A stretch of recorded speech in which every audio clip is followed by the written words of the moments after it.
First and foremost, we want to give all praises, honor, and glory. Oh, it's doing that eventually. Yeah, go ahead. All right. We want to give all praises, honor, and glory to Yahweh, Bahasham, Yahweh Shai, Bahasham, Rakak, Kodash.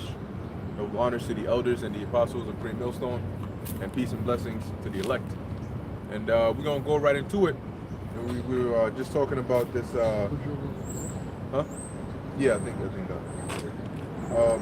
we were just talking about this, that woman, okay, which hopefully one of us can pull up like a Rakata, an article on it. You know, maybe we can get the details of it. All right. So you have, they got a headline, on there? That's it. So basically, you had this woman that went up to, that went out there to Dubai, started running her mouth, you know, like the typical Judite woman, and you know, they arrested her ass. You know, they threw her ass up in there, as they should have, you know, as they should. As a matter of fact, let's also get that in Habakkuk. No slot to anything here. That there's two precepts. One is in Habakkuk, the first chapter, right around the 4th, 5th, or 6th verse, because damn, how's it go? Why the law is slack, therefore judgment doth never go forth. Yeah, and then also we can get the one in Ecclesiastes 11. Oh, you good? I'm not good. Habakkuk. Yeah, you can bring that up. Habakkuk 1 and 4. Therefore the law is slack. Let's read up at 3. Habakkuk 1 and 3. Why dost thou shew me iniquity and cause me to behold grievance? And that's what we're seeing all around us. Okay, we're seeing a whole bunch of iniquity, and and that's why I see the scriptures say that when the Lord brings you into the truth, your eyes are open, because now you can see, all right, the things that are really happening and going on in this world. As where prior to that, you know, you were basically ignorant to it. But now that you understand what the righteous ways are, you can identify, oh, that's wicked. You know, oh, these women ain't really supposed to be like that. Oh, these men ain't supposed to be doing this. This system right here is unrighteous. But at first it was just the way it is, right? But now knowing that there's a better way, how it really should be done, now you can start to see that, oh, what, this ain't even right. All these ways that we were used to growing up, that's not the right way. That's off. That's wicked. All right. So go ahead. For spoiling and violence are before me. For spoiling and violence are before me. 8 and 11 are before me, right? And that's what we see going on. And as Habakkuk is saying, we echo that sentiment as well. Go on. And there are that raise up strife and contention. Therefore the law is slack, and judgment doth never go forth. Yeah, and especially here in this land, the law is slack the most. Now, a nice example of let's take an ordinance. We know that going back to the ancient world, which today, you know, what they like to say is, women were oppressed in the past and all this X, Y, and Z. First off, women were happier in the past than they are now. You have divorce rates at the highest that it's ever been, suicide rates all through the roof. You have a lot of women that are single and alone. And that's why they go to these clubs, you know, and then they get drunk out of their minds because they can't deal with the reality of what their actual real life is like. Okay? So don't come out here with that, oh, you know, that. Okay, now you got all this freedom, why are you not happy? Because now you're destroying yourself. And the scriptures say, don't give her liberty to gad abroad, because she's going to destroy herself through overmuch liberty. And that's why they were kept in order back in the ancient world. So, and guess what? In some countries that are around, they still keep these customs. When you go to some countries, their normal attire is not with a suit and tie. That may be in certain offices when they work, but the normal attire that you see them in is in actual garments. You know, they got the pants, they got the garments, and so on and so forth. That they kept those ancient customs up until today. And a part of the things that they kept are the order between men and women. Certain countries, women can't drive. Okay? And you probably have fewer accidents in those countries as well. So, and I got you in a second. So what they did in Dubai, they got orders on how women got to behave. And this woman went over there, running her mouth, and she faced the consequences. The whole thing's a good example for all these ratchet Babylonian women. Here, for the wicked doth compass about the righteous. Yeah, that's why this is allowed to go on. What is that? Isaiah 3:12, it talks about as for my people, they which thee cause thee to err, and children rule over them. Women that the water. Women are their oppressors. What type of bullshit is that? Anyway, you got that, bro? This is 2 Ezra chapter 15, start from verse 5. It says, Behold, says the Lord, I will bring plagues upon the world, the sword, famine, death, and destruction, the wickedness of the exceedingly polluted the whole earth, and their hurtful works are fulfilled. Oh yeah, so like the brother's saying, you know, the society that we're living in, wickedness is now the norm, you know, and it's like what people will look down upon and discuss back in the days is like a normal thing. Like you have it to where like you have, back in the days, a transformer could not explain himself to anybody, and somebody would say, "Oh, I get what you mean. I feel you." It was like complete bullshit. But now, like wickedness has abounded so much that when somebody says it, "Oh, I'm a Decepticon," oh, beautiful.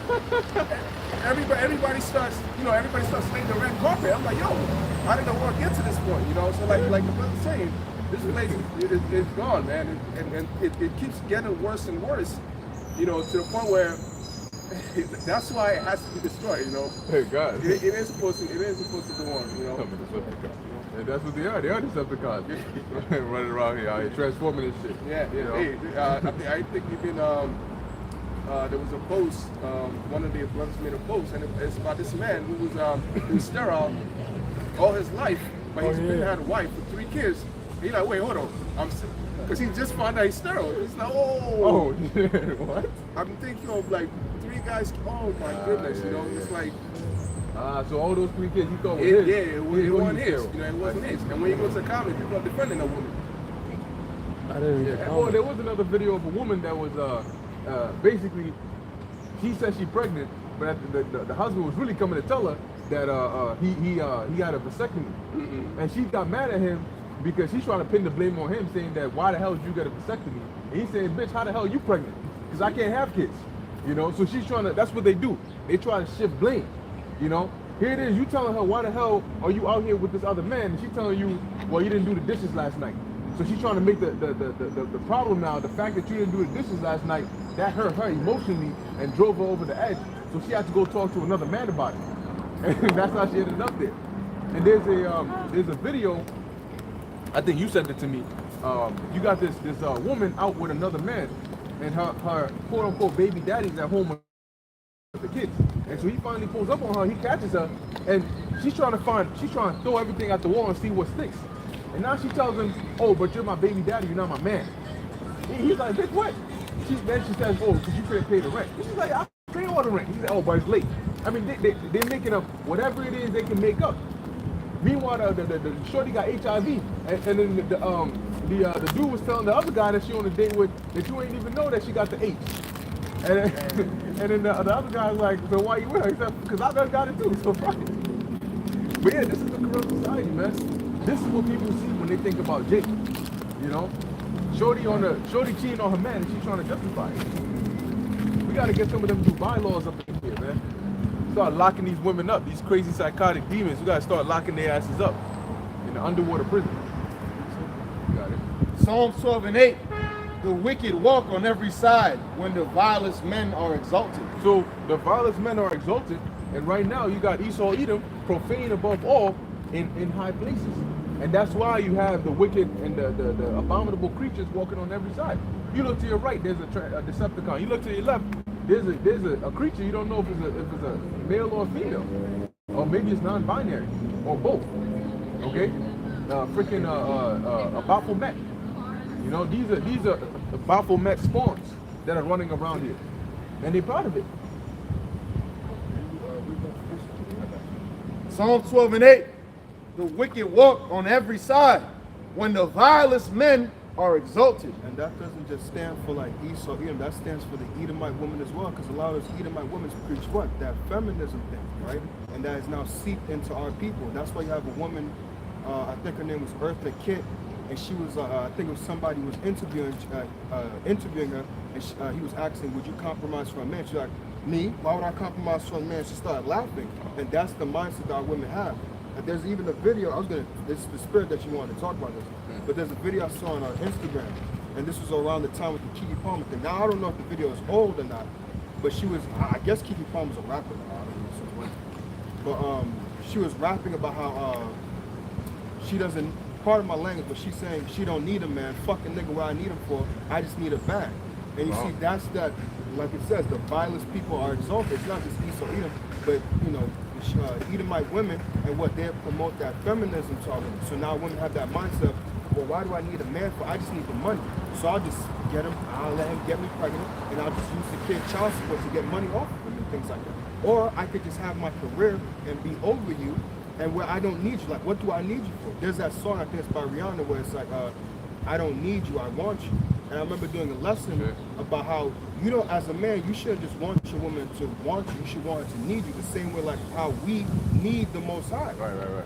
So it's the same thing. That whole, I don't need you, I want you, because think of it like a child with a toy.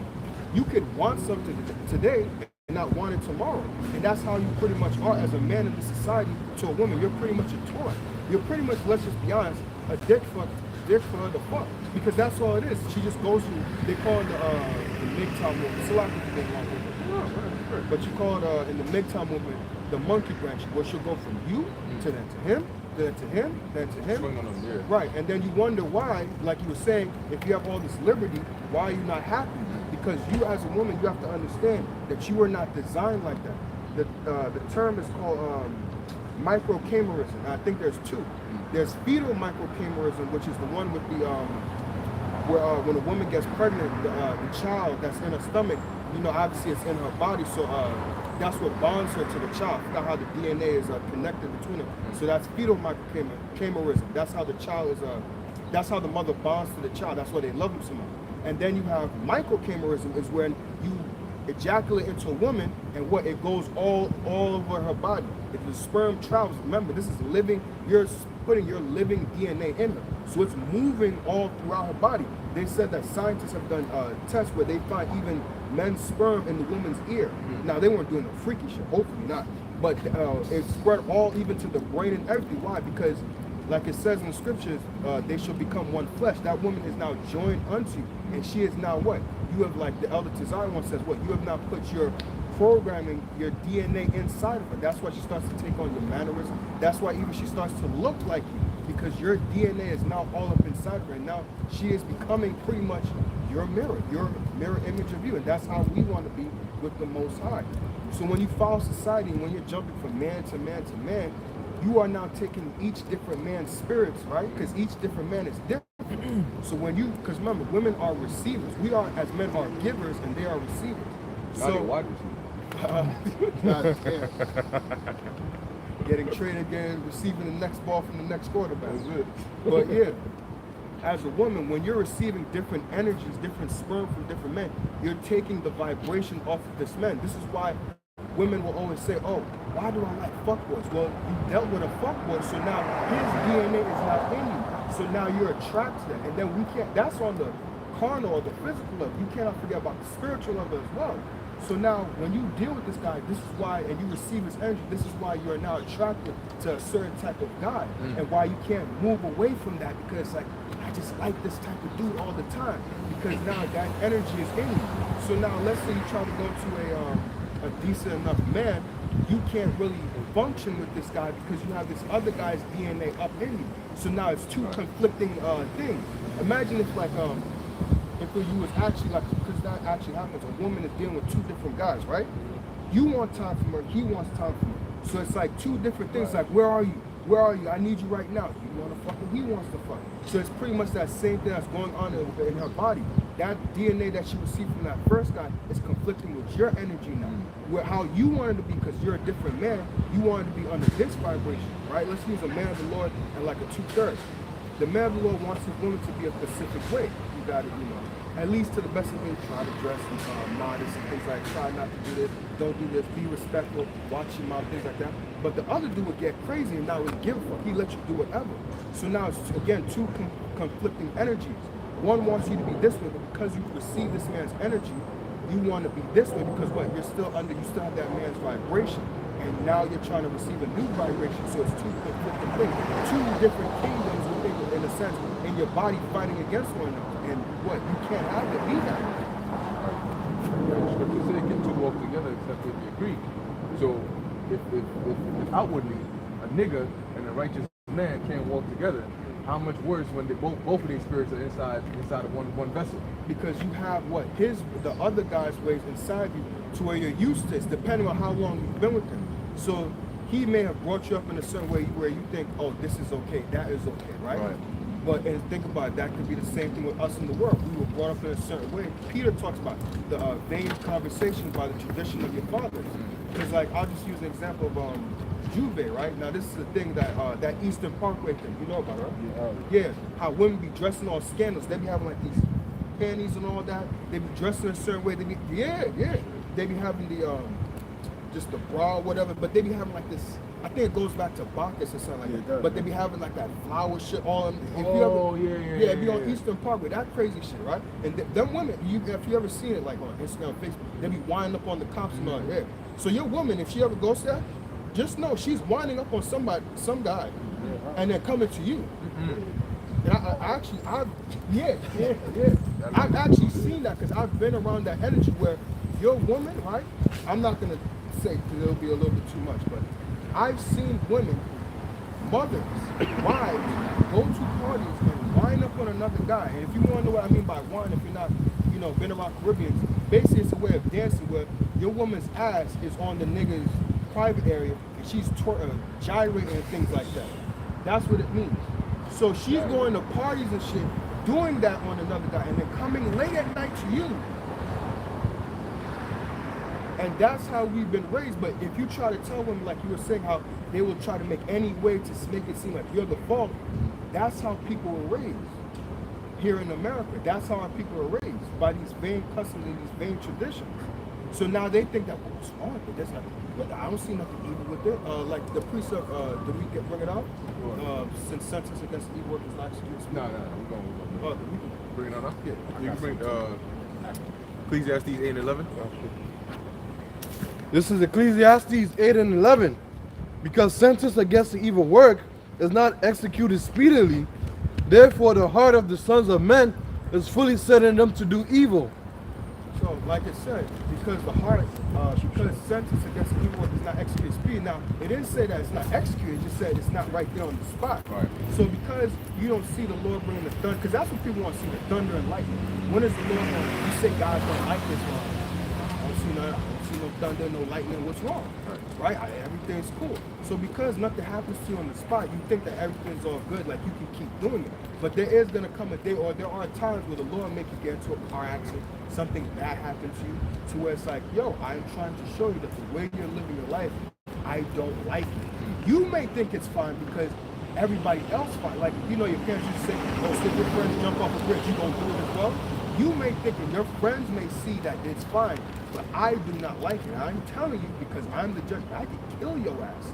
If you don't stop doing it, I can do way worse than get you in a car accident. I can do way worse than make you lose a job or anything. I can fucking kill you with it. That's it. Your lights are gone. No more fun time, no more playtime, none of that.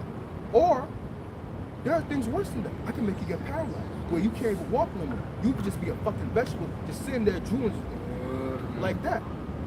Just sitting there in your thoughts, why, God? Well, you didn't change your life. You want to keep living like that. So that's what You got a precept, right? You said you said that or you saw I that? saw that. She was paralyzed? Yeah. She was jumping and all that. Yeah,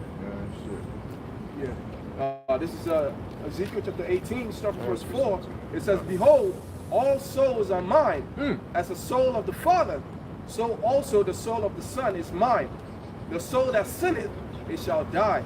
That's it. Oh yeah, but pretty much it's just back into what the brother's saying. You just have to understand that you're the position that the Most High is in.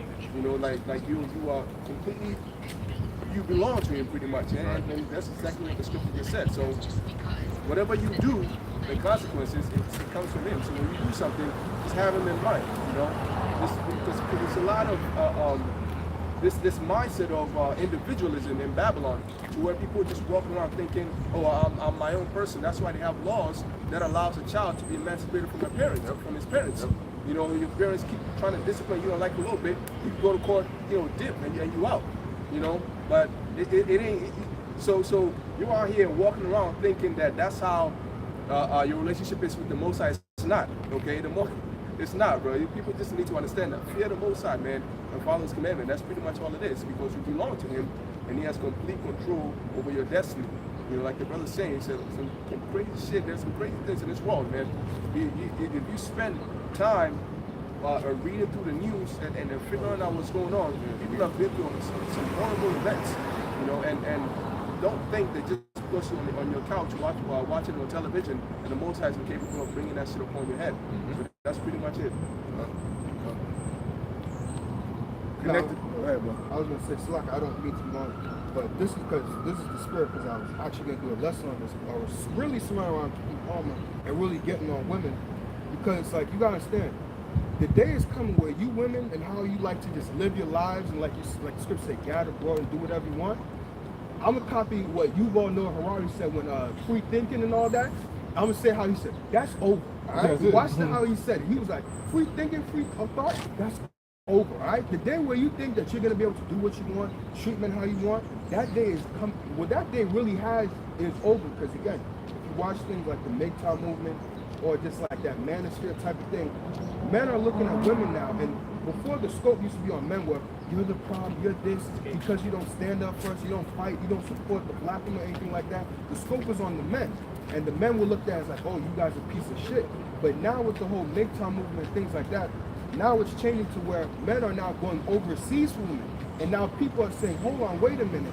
Why are men going overseas for women? If y'all are such great women, if y'all are such, like they like to say, boss bitches and things like that, and if y'all are such great women, why wouldn't men want to be with you? If you're such this pinnacle and such a nice woman and so great, why are men leaving the country saying, fuck everything here, and now are going across sea to find women? That doesn't, you have to logically think, that doesn't make no sense for somebody to leave everything here, their family, maybe even kids, and say, fuck it, I'm going across to another country to start another life with another woman because y'all are fucking hell. You have to really think about it. Now there's a lot of things on YouTube where the scope is now on women and it's looking at them like, yo, y'all are not how y'all paint yourselves to be. Y'all not princesses. Y'all not very pleasant people. Now, for some of the sisters that are in the faith and this don't apply to you, obviously if it apply, let it fly. But for you women that are like that like to run around, do whatever you want, just have your booty out there on Instagram and things like that, men are not even, like, I'll admit it. The other day, I saw some ass that looked nice. I'm not gonna lie. But it got to the point where like it's not, I'm not young anymore. So that like I look at it, I'm like, it doesn't like, yo, like why are you dressed like, it's not attractive, it's not making me want to step and approach you like how I was younger. Because it's like, yo, I'm thinking now, because men have to now think, and that's what men are doing. They are now like, yo, okay, she looks nice, I see the ass, she looking nice, all that, but it's like, yo, you gotta think of it, is she an asset or a liability? Because her dressing like that is like, yo, she's dressing like that for the whole world to see. And if I take her as my woman, she's gonna still keep dressing like that. And now I gotta deal with the fact that, okay, other men are gonna look at her, and now I gotta protect her and things like that. But then it's like, because, not to give away trade secrets, but this is the truth. El Tazalon was talking about that. I'm like a sponge, I like to listen all over the place. Women like to make you take all the responsibility. If I'm not mistaken, I can't remember exactly how you said it. But women like you to have all the responsibility but no accountability, which means that you have, is that right? Which means that, look, you're accountable or you're responsible for if I'm safe in all this, but you can't tell me what to wear, where to dress, where to go, and things like that. You can't tell me none of that. But as a person, if I have responsibility over you, I also have to be accountable for you. Because if anything happens, you think of it like a child. And if anything happens to that child, people are going to ask, where the hell were you as a parent? Why was the child unattended? Where the hell were you? So as a man, the same thing. If, like, let's say a woman gets into a car accident, people are going to sit there and say, well, where's her man? If people question you, they're gonna be like, well, how did you not know where she is? You don't keep an eye and make sure your girl's good. You don't text her, even communicate to see. How did you not know? How did this happen under your watch? Are you not her man and things like that? But what are you gonna? You can't sit there and say, well, you know, I try to tell her things, but she don't listen. They're not gonna hear that at that time because the emotions gonna be flared up and things like that. So that's how women are. They don't want you to tell them nothing, but they want you to be completely responsible. If a dude comes up and there's bold dudes like that, come and slap her ass. Now you have to go fight for her. But the thing is, yo, if you would try and dress a little appropriately and dress a little bit more modest, maybe we wouldn't get it. No, there are bold guys like that would really do that. Now you coming home all fucked up. Yeah. What's that big brother, Big Brody? Oh yeah. What's the other guy? Tyrone? Tyrone? Yeah, my name is Tyrone. I'm Oh, that guy. yeah, Some yeah, niggas like yeah. that. Most niggas gonna be like, yo, babe, I told you not, yo, man, yo, listen, you're supposed to be dressed right. You know, now he's gonna start So start apologizing to the dude. He's gonna apologize for my fault, right? I mean, to be disrespectful to you, you know. She was out of order. I should have told her from the I beginning. mean, such a dick. Yeah. You know, wish him a good day and everything. You know? But he probably give some pocket money. You know what? Yeah, take care of this. No wallet. Good. You got it, bro. But yeah, I say that because all these things are happening. So eventually, I mean, so all these things are happening, and now the scope is being put on women to where women are looking back. Right. And also, I was thinking of that, like the 7 times she is my enemy. Because eventually we're going to see, like, you know, like that Kiki Palmer where she was, like the dude said, you're a mother, right? A lot of these women want to be mothers and things like that. But I have a saying, I don't know if somebody said it before, but I have a saying is this. You have a lot of people that, specifically our people, but people in general, that are raised to be men and women. What I mean by that is basically they are just good for reproduction, just fucking and just bringing out other children. You don't have here amongst, especially our community, where you're raised to be a man, you're raised to be a husband, right? We don't have amongst our women who are raised to be wives, women who are raised to be wives and raised to be mothers. They just go out there and then eventually just fucking do it, and then the child just pops up. Oh, I'm just a mother now. Nah, you have to have it starts up here in the mind to be a mother. Actually, really thinking about it, I mean, you do have to teach a man to be a young man to be a man, but innately, because I was meditating upon all this for like a week now. When you really think about it, as a man, innately, you kind of have those qualities of being a man. Because if something happens, like these little things, like your father may say, hey, you're the man of the house. If he leaves and goes away, so you're responsible and things like that to watch. But as a man, you're innately responsible. You like, if anything happens, you're gonna protect somebody. If you hear a knocking at the door, you're automatically gonna be like, yo, mom's chill, stay back, let me see who it is and things like that. You'll automatically just set people aside and protect and put yourself out there. As a man, we innately do that. So we kind of have like that husband like mentality or like man thing within us innately. But for women, you really have to, like you were saying, you have to not let her get out of board. So you have to cultivate it, teach her things, teach how to be, because women are like children. They'll just go into this, go into that, do this and that. That's why if you ever talk to them, especially if they're crying, what will they like? If you ever talk to a child when they're crying and a woman that's crying, it's very similar. And trust me, I know, 'cause I be around kids. If you analyze it and watch it, they'll be like this. They'll be like, well, I did this and I did. And it's like, yo, I told you not to do this because of that. And mind you, you're talking to a grown-ass person. It's like 20, 25, maybe 30 years old. And if you ever watch them, you'll see them do some dumb shit. It's like, why did you do that? That doesn't make sense. Well, I thought it was like, no, that doesn't make any sense at all. That's why women need leadership. You know, they need to be led. They were not created, right, to lead themselves. That's why when you see women who are in leadership positions, what happens? You have a society that's in chaos, like we have today. Good precept. There's a book of Isaiah, chapter 3, and verse 12. It says, "As for my people, children are their oppressors, and women rule over them." And who are the Lord's people? The Israelites are the source of the men. Right? When you see the so-called black man, all right, in the bottom of this society, being ruled over by the so-called women, all right, that should tell you something. That is all what? Biblical prophecy. That is a part of the curses that the Lord put on a specific people. You see? Because when you look at the JJs, they got their women in order. How many Jewish men do you actually know their wives? Yeah. Huh? Right. How many? Have you ever seen that? But I guarantee you, everybody knows what LeBron's wife looks like. You know, everybody knows what these so-called prominent black and Hispanic men in society, their women look like. Everybody knows what they look like. Look at Kiki Palmer, for example. You know what I'm saying? And that's what they do. But these devils, man. But anyway, let's see. It says, "All my people, they which lead thee cause thee to err." Okay? So you got the Edomites and you got the women. All right? These two go hand in hand. They're in tandem The devil, against the serpent and the serpent Eve. and the woman. Yeah. you know, coming together to fight against the man. You know? Well, you know that's witchcraft. That's literally witchcraft. That's their doctrine is that God is the enemy, and Eve and the serpent are the liberators.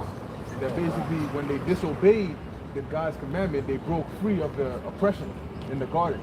So Eve is like the hero liberated, the feminist witch. Yeah. That's why they got a lot of female protagonists that are like being that lead role, and they got the men looking like they in the back and shit. They're stupid, they don't know how to function. Yep. Yeah, becoming more effeminate, stupid, dumb, so docile. They gotta wait for permission. Yep. But when you watch, there's I believe if brothers have seen this show, I believe it might be on HBO, and it's Meech. I don't know if you Meech and his brother. It's like two brothers. Oh, is it a show?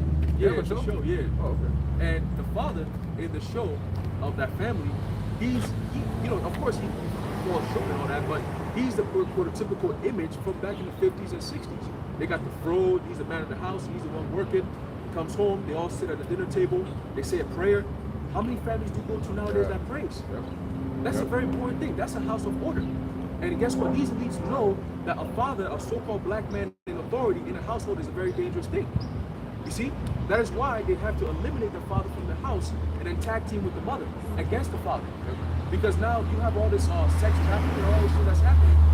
People being kidnapped is because who do they target? They normally target children who have no order. Children whose father is not in the house. See, they come around, you know, normally they're babysitters. They come around, sit around, oh yeah, babies, we're taking the kids to the schools and all these different things. And they watch. Who are the ones that when I come around, the father's not home? When I come around, the mother is just chill, like they're okay with a stranger, or because they're the babysitter, it's okay, just have them sit around. No, you're supposed to monitor that shit. You're supposed to give them what you can and cannot do with my kid. These are things you can feed him at this time. This is what he does. You're basically, they're doing what you're supposed to be doing, but you're not there. That's all it is. You don't just put your care into a stranger's hands, and next thing you know, they're gone, or they're being fondled with. They're being sexually, you know, played with, and so on and so forth.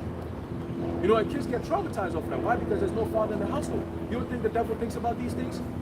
When they tell the woman that, hey, we got to work together because God is the one that we got to liberate ourselves from, who's coming up with those ideas? When it talks about the serpent is actually a people on this earth. And they have that serpentine spirit. They push, and we're talking about it, how there'll be a law, the Heavenly Father will give a law, but the serpent will come around and say, well, technically it doesn't say not to do it this way, so we can do that. Yep. The scripture says, man shall not, you can't lie with mankind as you do with womankind. They say, oh, well, I mean, it doesn't say, well, technically, a mankind becomes a man at the age of 12. So until you're 12, you're not a man, so I can do it. You see, they'll find those kind of loopholes, man. And that's the devil. You know? But going back to this point, He deceives himself. He He deceives himself so he can commit wickedness. Exactly. That's the only way it'll work. Right? So it says what? It says, all my people, they which lead thee, cause thee to err. So these so-called ministers, these church leaders, all these people that are so-called prominent in society, that a lot of our people follow after, they've caused you to what? To err. Okay? You've gone off with your philosophies, with your mindset, with your ways of living, with your ways of thinking. Everything you think of as normal is off, according to the scriptures. It says, and destroy the way of thy paths. What are the paths? Scriptures. Seek ye the old path. There you go. You see? So you've destroyed your paths because you listen to these assholes who are working hand in hand with the serpent to keep you down. And when we talk about it, oh, yeah, you guys are crazy, you guys are sexist, you guys are rapists, you guys are this. What have we done? Can you prove these things? Scripture says every idle word, right? You got it.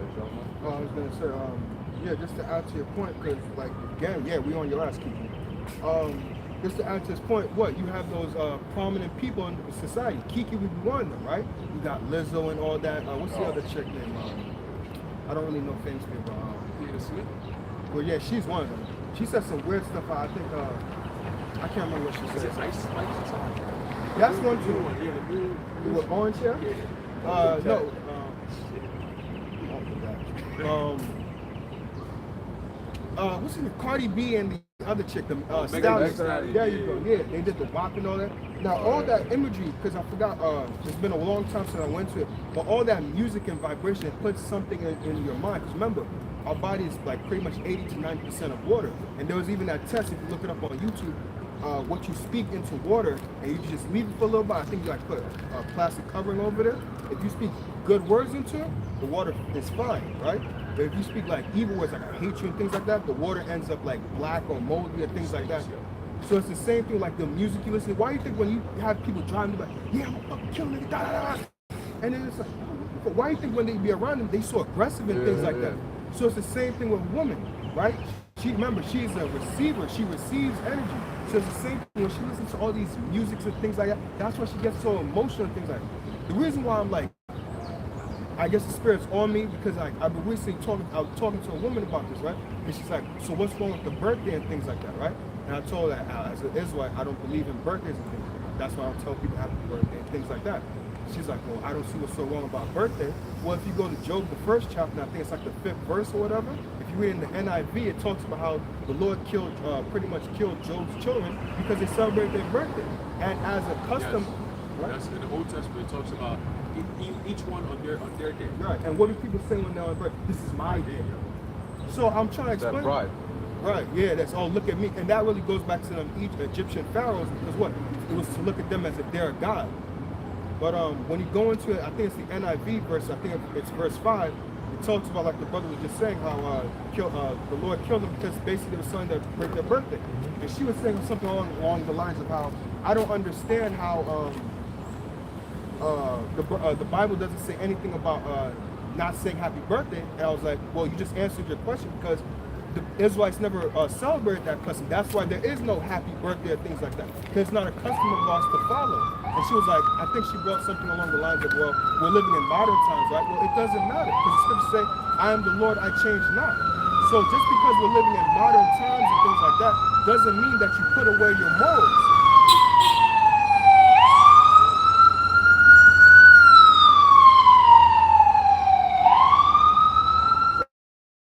I say that to say this is because just because you're living in modern times, so okay, well, people are dressing this way now, things like that. Well, you see the type of effect that it has upon a man's mind. If you dress a certain way, it brings out that carnal, animalistic thing to where he wants to jump on you. Why? Because he's seeing what he likes. Think about if you put a piece of meat in front of a lion. You think the animals is gonna, oh, it's just meat, I'm not gonna touch it. No, he's on it.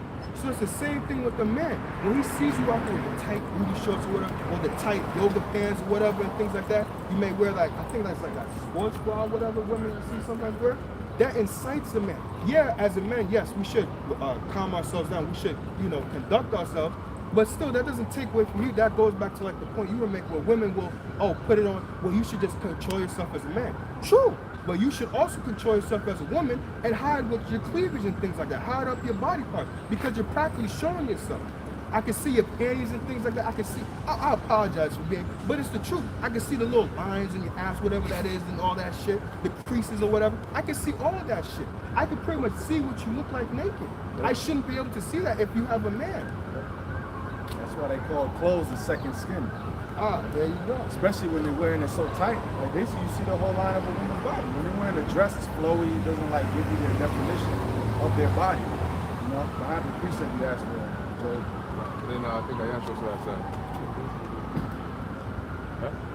Yeah, Job 1 and 4 in the NIV, his sons used to hold feasts in their homes on their birthdays. And they would invite their 3 sisters to eat and drink with them. Right, usually women, that's how women are. Women are like for lack of a better word, like the hype man. Like you bring women around, women, because women like to, if you ever been around, like sometimes when I brought my brother, sometimes in the house and things like that, help design in the bar, my mother one time brought out like the fucking just the bottles of liquor. If you ask them, she just brought out the stack of where she hides all the liquor for all. They was like, I didn't know your mother was like this. Because that's how women are. They like to serve, they like to make sure that people are happy. So when there's ever like a celebration or party, that's what women do. So you kind of bring women around to what? To pretty much amp up the celebration. So pretty much the brothers brought the sisters around because why? It's not to do anything weird with the sisters, but what? Women will pretty much, like I was saying, hype up the celebration. Let's do this. let's do that, they'll start saying things, right? Adding on to, or like we like to say in the hood, you know, put the battery on your back. You should do this, you should do that. Start putting thoughts in your mind. That's probably what happened to Adam. You should do this, babe. I found out about this. Most definitely, that's what happened. Yeah. That's what you see now, Exactly. right? You got a lot of the philosophies really is the women that bring it to the men. You know, they learn all this dumb shit and they try to incorporate it to the men. Like you be minding your own business, you meet a chick, and she's trying different things. You be like, wait, this is weird. Why the fuck are you so interested in that? Because naturally they're curious. They like to learn. They like to get into things that they're not supposed to get into. You gotta shut they like that down. to be entertained. You gotta shut that down. Exactly. You know, you have to, as a man, you gotta come in and command. You know, you have to guide, and they'll listen. When you show weakness because you're afraid of the reaction, oh, what if I say this? And no, you gotta stand on what you say. You know, exactly. They'll respect it. Yeah. You know, and if they can't respect it, they gotta go. You know. Right. But it's going on to what the brother's saying about the rational part of a woman. They are very irrational because the irrational part of a woman. They are very irrational because when you look at how the brother's parked his car, he locked it, right? He doesn't rely on the good intentions of a robber to come to himself and say, oh, this is somebody's car, I'm not going to steal it. And he also doesn't spend his time going around the entire world trying to lock up every thief or every possible thief in jail or get rid of him. What he instead does is that he's a wise person and then he puts his energy into the things that he can't control. So he locks his door. And that's the thing, women understand this, but then whenever it's directed to them, it's like, yo, who the fuck am I talking to? Am I talking to a brick wall?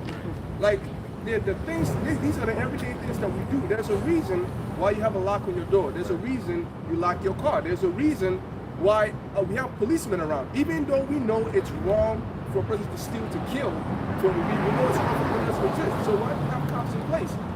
It's because preventive methods are necessary. That's the things that we can't control. That's what actually minimizes the whole thing. So when we tell you, yo, babe, when I'm walking with you, right? I'm your man, I'm supposed to protect you, but you also supposed to do your part and make sure, because every battle is costly. But if I'm caring for you, you also supposed to care. You also supposed to care for me. And seeing as how you're a woman, and more often than not, a target, you got to make sure that you're not bringing in, you're not flooding in a lot of violence where I'm going to be overwhelmed. So I need you to dress appropriately. I need you to do this, do that, so that everything falls in place. And if everything that you do was not enough, I'll also add mine onto it. That's pretty much how it is. It's so simple for women to understand. It's so simple for anybody to understand. But whenever you talk to a woman, it's like, it's like the brother said, women are like kids. You know, it's like if I'm explaining to my nephew about why you have to eat, it's his own food. It's for his own nourishment. But I have to explain to him, you have to eat, you gotta eat so you can grow big and strong. But it's like the same thing as it is for a woman. Something that's so sensible, you have to go out, you have to spend your whole night arguing back and forth, explaining to it and doing all these things, and then she still don't listen. But you know the thing about it is that some of these women actually know. That's the thing, like they know exactly what you're talking about. And they know that it's true. But some of them will actually straight up tell you, I mean, I know, but I don't know why I did it.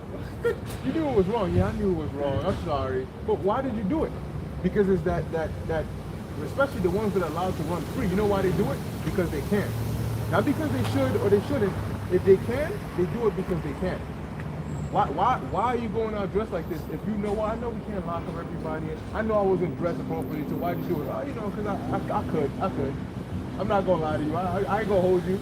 I was gonna say, because it's the same thing like women know, like with keeping what they call a guy friend around. Oh, he's just a guy friend. He's harmless. He don't really like me. Let that guy get a chance. Give him a chance or something like that. Because I've actually heard it before. Give him a chance. You're gonna see how much of a friend he really is. He's not your friend. Oh, so you telling me that guys can't? No. Any man in his right mind, or even a regular dude will be like, no, I don't want to be. Why would I want to be your friend? As a man, what do you benefit from being friends with a woman? Let's just be honest. I apologize for sounding carnal, but you have a woman, curvy, nice ass, titties, looking good, and you need to tell me I want to be friends with you? Really? That's it. There's only two types of men that can do that. It's a sodomite and somebody who can't get it up, maybe a eunuch or something. That's it. So why don't I want to be friends with you? No, I want to have, you know, sexual relations with you. Yeah, that's what we look at. As harsh as this sounds, it is the truth. But it shouldn't sound harsh. No, I was gonna say this. It's like, men, we're visual. So when we see you, that's how we really like you. We like what we see, and then later on, we start to love you because depending on as a woman, oh, she's a good woman, she treats me. So really, we fall. This is the truth. As men, we fall in love with the imagery. Later on, it shouldn't be like that, but it is the truth. We fall in love with the imagery of how you look. That's what attracts us, you to us. We like what we see, and then later on, as we find out, that's what it says. And he knew his wife. Actually, after you pop her, that's when you begin to spend time when she lives with you, and you begin to know your wife. You're like, okay, she's a decent enough woman. She's cool. She's alright, cool.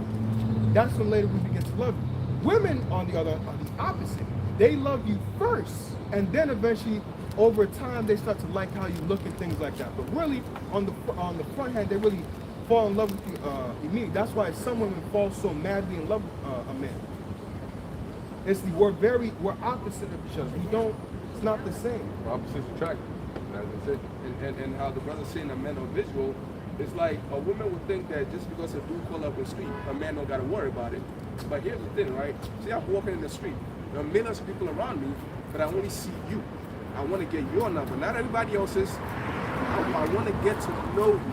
What do you think? You're a complete stranger. There's nothing inward about you that makes me attracted to you. Right. It's your body. I'm looking at how pretty you are. And I know what I want to do with that body. That's why I'm coming to you, asking you for your number. You know? And hey, even the scripture says it, that Jacob, when he saw Rachel, he came to he says Jacob saw that Rachel had a nice figure, had a nice body, you know? And that was his motivation to go and work 14 years just to get with her. So why didn't he like Leah? Exactly. Because it's about looks. Exactly. That's how it starts, you know. And that's how. But see, when you say that today, they're gonna make it seem like, oh, they're objectifying. Well, the Most High made men like that, right? What man you know on the planet Earth? I don't care about looks. Yeah, go give him a mix of a chimp and Lizzo fused together, and you tell him to make love to her. Well, if it's about looks, why do women spend so much time on their looks? looks? Like, you do everything in your power to look a certain way, but then it's not about looks. Right. Well, the scriptures say something. Let's get that. There's a book of 1 Timothy chapter, chapter 2 and verse 9. It says, in like manner also that women adorn themselves in modest apparel, with shamefacedness and sobriety, not with braided hair, or gold, or pearls, or costly array. Why? Because these things what? Brings attention to you. These are things that glitter. These are things that will make a man's eyes pop. These are things that will make a man sit in a Tesla, go in the front, and then reverse back and see what's going on. You see? He's like, what the fuck? Hold on, back up and see what that's all about. You see? So the scripture is telling you there's a defense against being harassed in the streets. Why do you think the so-called Muslim women dress the way they dress? Some of them, you can't even see their face. If you can't see your face, bro, trust me, you're never gonna walk up to her to say something. Right. I can't see your figure and I can't see your face. You don't exist to me. What makes you exist is what you look like. Right. Exactly. Right. So that's the reality. But see, these people don't live in reality. Social media, television, all these different things, they paint a fake reality that these people actually accept. You see, in their minds, it's real. So that means they go out there and actually live these things out. That's why people, how many women do you know, you could pass, okay, how pretty you are. You're not going to get 100 men to stop and say, man, you're beautiful today. You're not going to get that. But on social media, you could be a 5 or a 4 or a 3. Put up some makeup, put your body in a certain way, angle a different way, you know, put the shapes, the camera's held a certain way, that butt pop a little different. Yo, two hours ago, I saw you outside. You ain't got that kind of ass. 2 hours later, you all of a sudden you got an ass. You scroll through the picture, you're like, damn, some pictures got an ass, some pictures really don't. What's going on? It's not consistent. Right. What they do? They sit on the sink and make it look. That's what they do. They sit on the sink. I've seen it before. I've seen a chick that don't have nothing, but she sits on the sink and it looks like her. The way it squeezes and makes it look out. Yeah, it pops, that's what right? they do. So a man will see these things. That's why the scripture says, again, gives you a defense, right? It says what? Be shamefaced. You got women who are not shamefaced. They're bold. They'll come up to you and want to holler at you. I had that happen to me. I was with some chick literally kept following me. I'm like, yo, what the fuck? And I knew what was going on, so I just kind of like did my own thing about music. And she comes up to me, and she stops and stands right in front of me. And so she gets my attention. I take my headphones off. I look down, I say, what's going on? She goes, oh, I'm sorry, I don't mean to interrupt, but I just want to let you know that you're very attractive. Like, she's bold to say that. Come up to me and say something. Like, you don't even know me. You don't know who I could be, what my mind is at. You just come in. Right. But in the Asian world, a woman would never do that. She would never step up to a man and tell him, oh, you're attractive. That's out of order.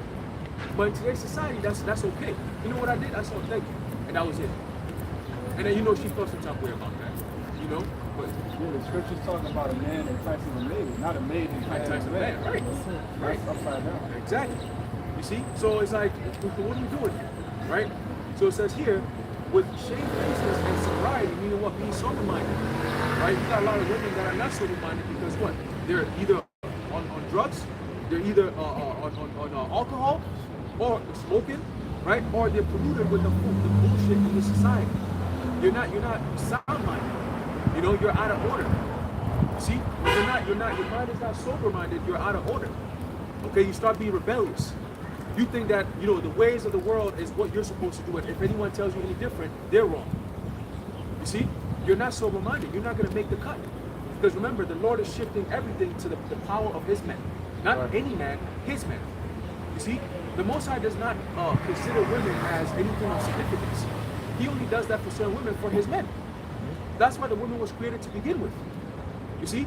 So this whole philosophy of, oh, we're all equal, the Lord does not see you as an equal to a man. Never, ever. Because he created it that way. He's not going to say, oh, I created her to be your equal. No. She was created to serve you. Yep. Just like how you serve me. You see? So it says what? Hey, well, it even talks about how Yahushua thought it not robbery to be equal with the Most High. Because he understood righteous order. But Yahushua is above all of us. Right. So like you said, the Most High who created, the Most High ain't never going to see a woman as equal to a man. It doesn't matter what you do. Even a wicked man is above a righteous woman on the scale of order. You know. Yeah, because it's Yahushua, the man, the woman, and the child. That's just the order. Okay? If you switch that order around, you create confusion. And that's why we have what we have today in this society. Everything is literally upside down. You notice they put the Heavenly Father at the bottom. Yep. You notice that in this society. And the kids are at the top. Yep. You see? Yep. And then followed by the women, and then the man, and it's literally flipped upside down. So let's continue. It says here, not with broided hair, right? Nor gold, nor pearls, or costly array. You got females that walk around, oh, I got this Fendi bag, I got this Gucci bag. But you're going off completely. Because guess what? It's not, that shit ain't come out of your pocket. You got some sick walking around here that you playing him left and right and making money off of that nigga. Remember that song, Usher and R. Kelly? Same girl. Oh, yeah. That story. That's the typical Babylonian female today. You know, she's taking flight. One guy is driving her to the airport to go see her other man. And then the other man meets her at the end, picks her up and takes her home, go bang her out. She plays her game, whatever, and then he drops her off at the airport so she can go to her other man. So she's playing both men at the same time, man. You drop me off at the airport so I can go see my other guy. And then you come pick me up when I get there. And then when I'm done with him, you drop me off at the airport and then you come pick me up from here. Which is off. Now in there, does it mean that women can't braid their hair or they can't dress nice? No. But ultimately, like the brother was saying, keep in mind that at this point, what book is it? This is 1 Timothy. Right, so Apostle Paul is giving Timothy the instructions specifically of how people in the church are supposed to be. But where did that stem from? Right? Apostle Paul didn't make that up. That is still a part of our culture and our laws. And women were supposed to have their hair covered anyway. Exactly. So you ain't supposed to be, because what happens when a woman dresses in the fashion that he is describing right now? They start to attract unwanted attention, right? So that's what he's cautioning against. I was doing a lesson like 2 days ago on reception. Yeah, brothers, we must stay focused. And somebody jumped on the convo. I don't know if it was a dude or a female. In all caps, he's like a female. Came up in there. Oh, brothers, you must stay focused. What about the women and the daughters? They come in order, man. If the men are in order, the women and the daughters gonna be in order. That's it. And it was the women that were putting on the makeup. I mean, you got freaking I don't even know how to, man, you got to go watch the video to see. Even the thumbnail will show you what I'm talking about. Yeah. You know, so here it is, you addressing important matters, and you got somebody that's all up in their feelings that got other things to you know? They type it all caps like a woman, you know? So, but going back to the point, you know, there's a reason why this is written in there. And that's why we push that same energy and that same vibration.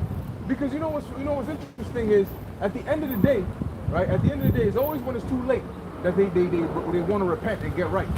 See, I'm sure that lady that's stuck in that jail cell over there in Dubai, she reflecting, she probably turned into Manasseh, throwing up prayers to the Lord. You know, now she understands, man, you know, maybe I should. Man, they got to lift the prison up, they got to put her under, they got to drop it on her ass. You know, and then let it be known, this is the grave of the woman that thought she could take that ratchet Babylonian whole shit overseas. And this, and in Dubai ain't even nothing compared to the actual true order of the Heavenly Father. You know that a woman who actually, and this is something that you would think she's defending her man, right? If two men were fighting and the woman, the wife of one man went and took hold of the secrets of another man, right? She damaged his treasured goods, his secrets, is the most important part. You know, so if she damaged that, you're supposed to cut off her hands. What's up with that? That's a law of the Most High. You would say, but damn, she's trying to defend her man. You better let his ass get beat. Say, honey, I love you, but I gotta keep these hands. But the thing is, the people who try to say that, who try to argue in the woman's defense, it don't make any sense. Look. You know, Look. when you see people, So if you're in traffic, right, and then it's a green light, you know? but those who try to argue in the defense of the woman getting her hand chopped off, the thing is, if you see two men fighting, that should not be the first thing in your mind. What you do is go grab a weapon, do something, anything other than what you did over there. Like, what the Because that's irreparable damage. Yeah. If you damage a man's stones, you do more damage than if you broke his arm. Exactly. Because now you cut off his lineage right there. That's a big deal. You know, the Lord put individuals to death for not continuing the lineage that they should have. So he takes that as a very, very serious thing. And here it is, you got niggas willingly getting their shit taken out. It's a law.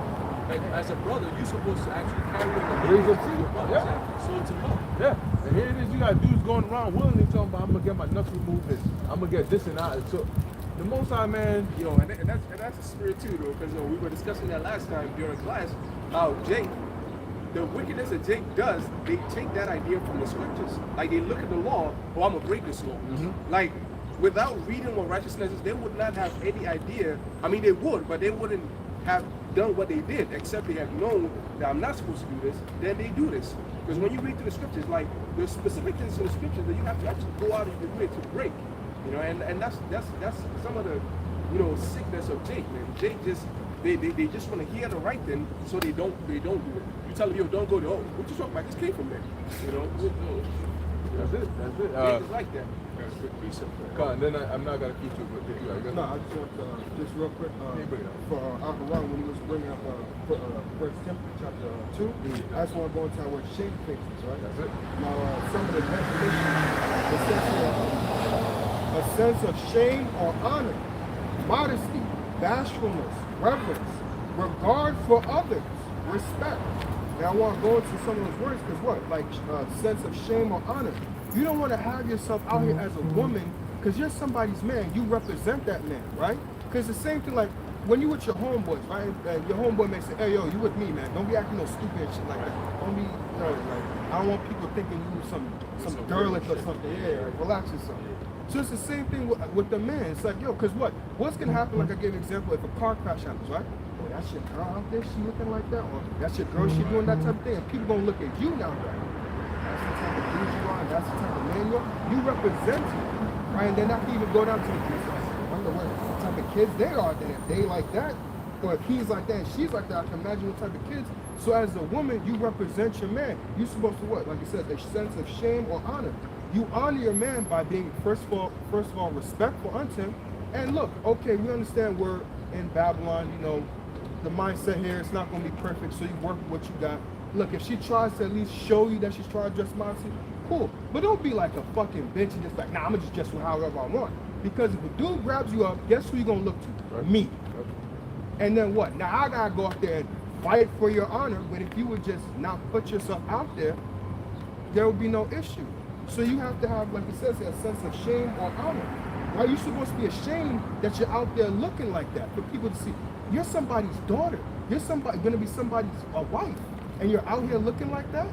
Come on now, think about that. You're somebody's fucking child, and you're out here looking like this. That's what Kiki Palmer said. She said, my son gave me some ass. In other words, when she had a baby, that's what made her thicker. But she just boldly proclaiming that. That's what I'm talking about. Yeah. That's what she said. And that's how you see that Greco-Roman shit infested the mind of Jake. Like you mentioned, Juve and all that spirit of carnival. It's like Bacchus and just debauchery and just women doing whatever the fuck, and they love to have it so. They get drunk, and women are more susceptible. Like a man can hold his spirit more when he drinks, but a woman gets drunk and she just does whatever the fuck. Yep. That's why you ain't supposed to be giving her liberty to be doing that anyway. Right? See, because then again, a portion of the fault, which you got that precept, bring that out, the give not thy strength. Because a portion of the fault falls on, look, like the brother said, you find out that if you put your foot down, they're gonna listen. You know, as long as you ain't dealing with a full-blown demon next to a nigga, you know.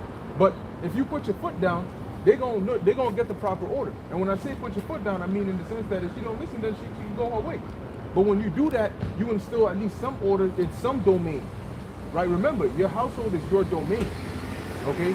And so you got to make sure everything in that is in order. So the things that we say, it's not like we're just saying it out here, but one of the big problems is you got dudes that will come against us, fight against us, because we're speaking up, you know, for righteousness, for being a man. We're trying to help your household. Exactly. Go ahead, bring it up. This is Proverbs 31:3. Give not thy strength unto woman, nor thy ways to that which destroyeth kings. Yeah, meaning, technically speaking, you don't need a woman, right? You don't. A man does not need a woman to survive. Okay, I'm not talking about a nation. I'm talking about an individual man, right? He does not need a woman in order for him to survive. You have all the necessary goods and so on and so forth, you know. But a woman will feel that she's not, her purpose or her use is not fulfilled because they get to a certain age where they get that baby fever, you know, and their body naturally starts to form and develop in a certain way when they know they're ready to have children. So when a woman does not have children, she will die feeling unfulfilled. But a man can go his whole life without having kids and still be okay if he has a purpose. So the strength of men is not dependent upon the woman. Okay, ultimately our strength comes from Yahweh Ba'ashem Yahushai. But if you look at in today's society, for example, what determines or dictates power is money or status. Okay, that's why a lot of people that are in rich positions, when you look at them physically, they don't look powerful. Okay, these Rothschilds, these so-called Illuminati, they don't look powerful. They're frail Edomites, you know, but they have money, so they look at as very powerful people. You ever had a situation where you working at your job and then your so-called immediate boss, all right, hears that somebody that's above them is coming in, and they look all petrified and shit. And you finally meet the person, you're like, this nigga, you might have, if you never heard of it, you might have mistaken him for some regular average dude. You probably would have treated him regular until you find out, oh, this is actually the district manager or whatever. You're like, so it's about status, rank, not about actual power. You see? Exactly, the perception of that rank. So in today's society, if you take that as an example, and it says, give not thy strength, okay, or your power unto women, because that's what destroys people. I remember years ago, I met this guy, he was talking about how, he just looked depressed. I'll put it like that. For the past week, this guy he wasn't eating, he wasn't doing none of that shit. I'm like, yo, what's up with you, man? You always cracking jokes and stuff. What's wrong with you? Oh, you know, him and his girl broke up. This thing gonna open his mouth and tell me, yo, bro, I feel like my whole world just crashed, bro, and like, she was my whole world, bro, and I'm sitting here like, yo, I can't even eat no more, man, fuck wrong with you. I wanted to just like slap him on the side of his face, like, listen. And I explained to him, I said, your problem is you made your woman your world. You ain't supposed to do that. Your woman is not your world, okay? If your focus is your woman, you're looking backwards because she's supposed to be behind you, following you. So when you turn around, you're looking at her, she's looking at you. You're looking at her, she's looking at you. You stand in the same place. If your world was not your woman, it wouldn't be a problem when you broke up. Because you still on, it's called perspective, okay? You still have perspective of what your goal is. And that's what helps us the most because our goal is the scriptures. So you come, you go. You come, you go. But it doesn't change our path or our direction or our mission. And that's what allows you to remain powerful and focused, because you're not distracted. No matter what happens to you, as long as you got the truth and you got your Yahweh Ba'Shem Yahushai, you're what? You're stable. And it's that stability that is also mentioned in Isaiah 33:6. So everything around you could be shaking, but within, if you got this, you're stable. And what's that one ingredient that solidifies that stability? Faith. Because you could have the knowledge, and that's what's going to keep you calm during those times, but it's that faith that the Lord is going to keep you through. Remember when the CV thing happened and they were like, if you don't take the shot, Yep. we had to go, all of us had to go through it. But it was having that knowledge of what's going on and understanding what's going on. That's one step that keeps you stable, because you at least you know. But then the next step is how we're going to get to it. That part you don't know. So that's the part that your faith, right? That's why it says evidence of and the things fear not of the seen. Lord. What's that? I said it was the evidence of things Things not seen. That's right. And then also Isaiah 33:6, it says the fear of the Lord is his treasure. What is the result of the fear of the Lord? Wisdom, right? Knowledge, understanding. These are all part of results of the fear of the Lord. Just fearing the Lord alone, you're going to look up these things. You're going to end up getting that kind of wisdom. You see, you notice all wise men, or most wise men, have some type of spirituality to them. Yep. If you are in this world and you don't have any spiritual understanding, you're not considered a wise man. You see, so that's one thing we know. See, so now you're in a situation where, okay, well, we have the understanding, we know what's going on, but we don't understand or know what's to come. See, the what's to come part, how do we get to that? How are we going to go through what's to come? That's the faith. See, that's the treasure. Because most people are not going to have it. It's what's going to keep you stable. You know how valuable that is? To be around somebody who can say, hold on, leave it to the Lord. Wait a minute. No, we're not going to go yet. We're going to wait for the Lord to give us the go ahead, then we can go. But you say with confidence. You know, if people don't want to stay, they can leave. You said, nah, I'm going to stay here until the Lord gives me the go ahead. Even if it feels like, it's waiting to the last minute. Yes, the last minute. I'll wait till the Lord says go ahead, and then I'm going to go. If you want to stay, you can stay. Or you can leave with everybody else. But we're going to stay with the Lord. You see? And the Lord will reward you for that. Yep. You know? I got the word treasure. Oh, you got that? Bring it up. What you got? Oh, Ecclesiasticus chapter 20. That's it. You got it? No, Oh, that's right. Ecclesiasticus chapter 20, start from verse 30. It says, wisdom that is hid and treasure that is hoarded up. What profit is in them both? Better is he that hideth his folly than a man that hideth his wisdom. Pretty much a correlation between wisdom and treasure. Right. And they all come from what? The fear of the Lord. And I looked into the word treasure first in the online etymology dictionary. And it says here to amass treasure, to store up for the future, regard as precious, retain carefully in the mind. And when you go into the actual word in the blue letter, okay, it says here, treasure or storehouse, supplies of food or drink. Treasure house, treasury, storehouse, magazine of weapons, figurative of God's armory. So the fear of the Lord is his treasure. The fear of the Lord is our storehouse. Having that fear of the Lord provides us somewhere that we can reach into, be it for food, be it for protection, be it for shelter, be it for any of that. We have that. And it comes through what? The wisdom and knowledge of Yahweh Ba'Shem Yahushai, because that all starts with the fear of the Lord. You mentioned something about precious. Yeah. Bring that back real quick. In the definition it says, regard as precious, retain carefully in the mind. Let's get this. It's the book of Isaiah, chapter 13, and verse 12.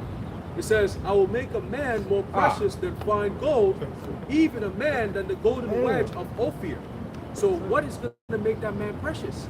His fear of the Lord, right? And the fact that the Lord is preserving him with all the stability. You got food to eat, right? Isn't that what keep you stable? Right? You got water to drink, you got a place to stay, right? All these things, and all hell's breaking loose around the world, but for some reason, every evening, lights might be out, but you always have electricity. You always have, like, how? You got chariots flying over you. It's always a beautiful sight. You know, you go outside and you don't feel afraid because everybody's bugging out. Most average people, they never look up. That's one thing I've noticed. Most people don't look up. We always look up and people look at us like, what are you looking at? You see? But we go outside in the middle of the night or whatever, we look up first to see what are we gonna see outside. You park your car, you get home, and it's late, dark, you look up, say watch to the Lord, and you look up to see what's going on up there.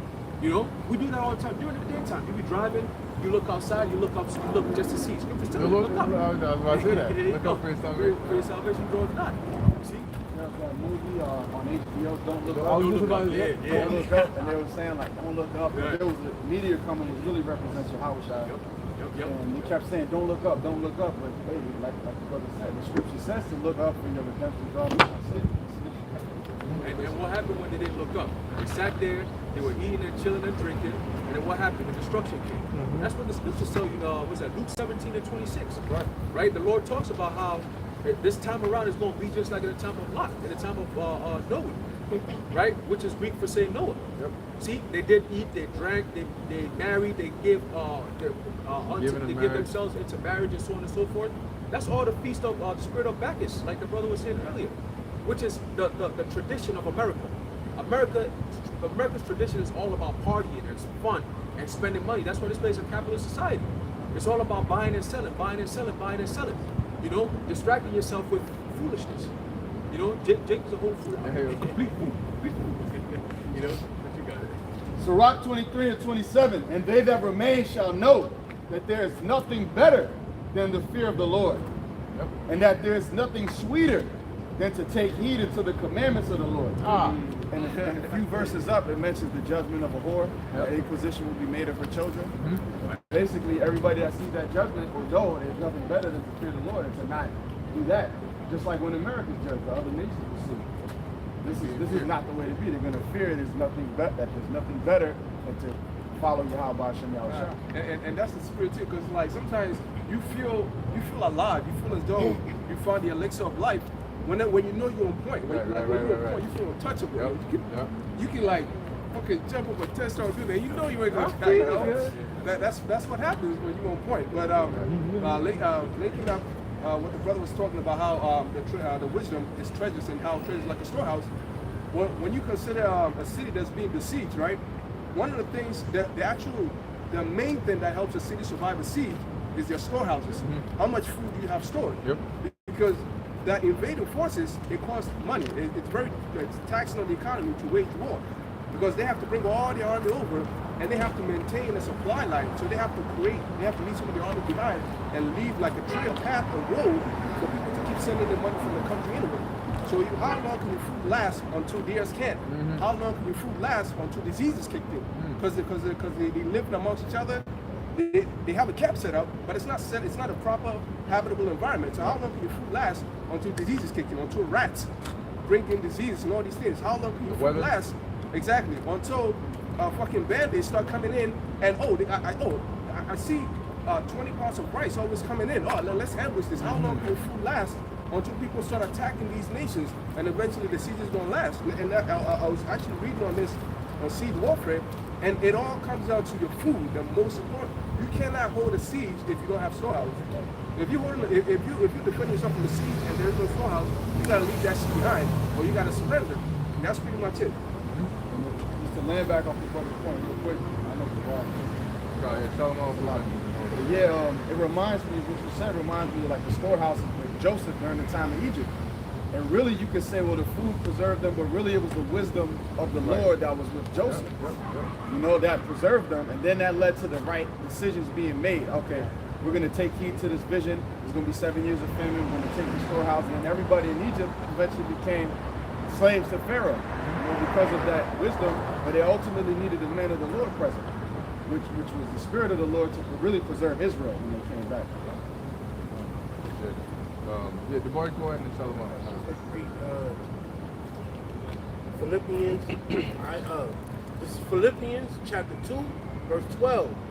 Wherefore, my beloved, as ye have always obeyed, not as in my presence only, but now much more in my absence, work out your own salvation with fear and trembling.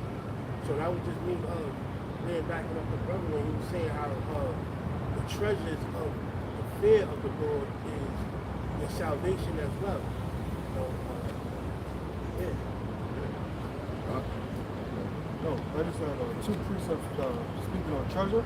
This is 2 Corinthians chapter 4, verse 7. It says, "But we have this treasure in earthen vessels, that the excellency of the power may be of the Most High and not of us." So again, just going, what's that treasure? The wisdom, knowledge, understanding of the scriptures, right? And that earthen vessel is what? Our bodies. And then the other one is Matthew chapter, Matthew chapter 6, verse 19. Matthew chapter 6, verse 19 says, "Lay not up for yourselves treasures upon earth, where moth and rust doth corrupt, and where thieves break through and steal." Right? But lay up for yourselves treasures in heaven, where neither moth nor rust doth corrupt, and where thieves do not break through nor steal. For where your treasure is, there will your heart be also. So if your mind is fixed on the Most High, what your treasure is also going to be with the Most High, where it says neither moth or rust doth corrupt, and where thieves cannot break through and steal. So what? Your treasures are going to be in a safe place.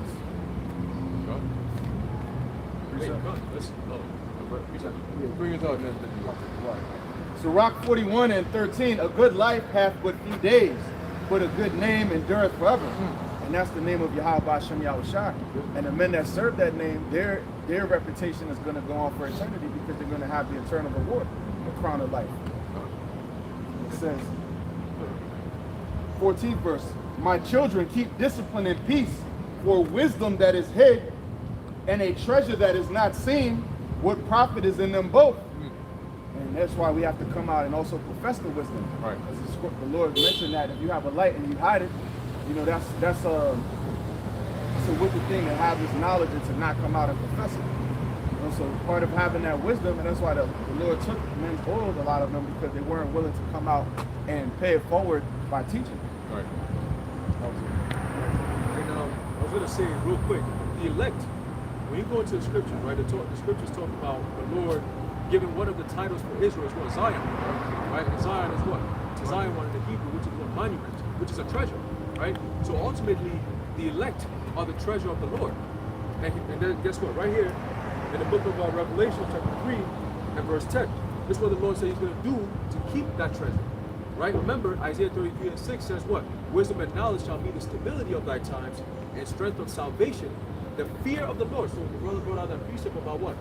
The fear and trembling, right? Seeking your own salvation, right? So strength and salvation, the fear of our Lord, what is our treasure, right? So that fear is what keeps us doing what we're doing. And as a result, we will be what? Protected, provided for. That makes us what? Precious, right? The reason why the Lord is going to protect you and provide for you is because you're precious, right? So I'll make a man more precious than gold, exactly. And those same men, this is what the Lord said he's going to do. Again, to prove that this is a treasure that will be protected. Check this. Revelation chapter 3 and verse 10, it says, "Because thou hast kept the word of my patience," Isaiah 33 and 6, "I also will keep thee from the hour of temptation." It goes to shamar, which means to guard or to protect. You're not going to protect or guard or put your life down for anything that's of no use or of no importance, right? It's innate for a man to defend and protect what's his and what he looks at as valuable. For example, if there's a house that's burning, your house is burning, what are you going to do? You're always going to take the most valuable things first. Right. That's going to be the people, right? Your woman, your child, whoever it is, maybe your passport, whatever it is.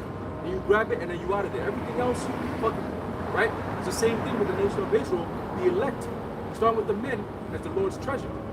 Okay? And he's going to what? He's going to protect us. Let's read. It says, "Because thou hast kept the word of my patience, I also will keep thee from the hour of temptation," which is fast approaching, right? "Which shall come upon all the world to try them that dwell upon the earth."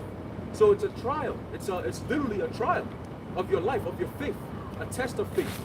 And those who are already predestined to make it, those are the precious ones. This is so precious. Their faith. Look at the faith they're exhibiting. Because of that, I will protect them. I have to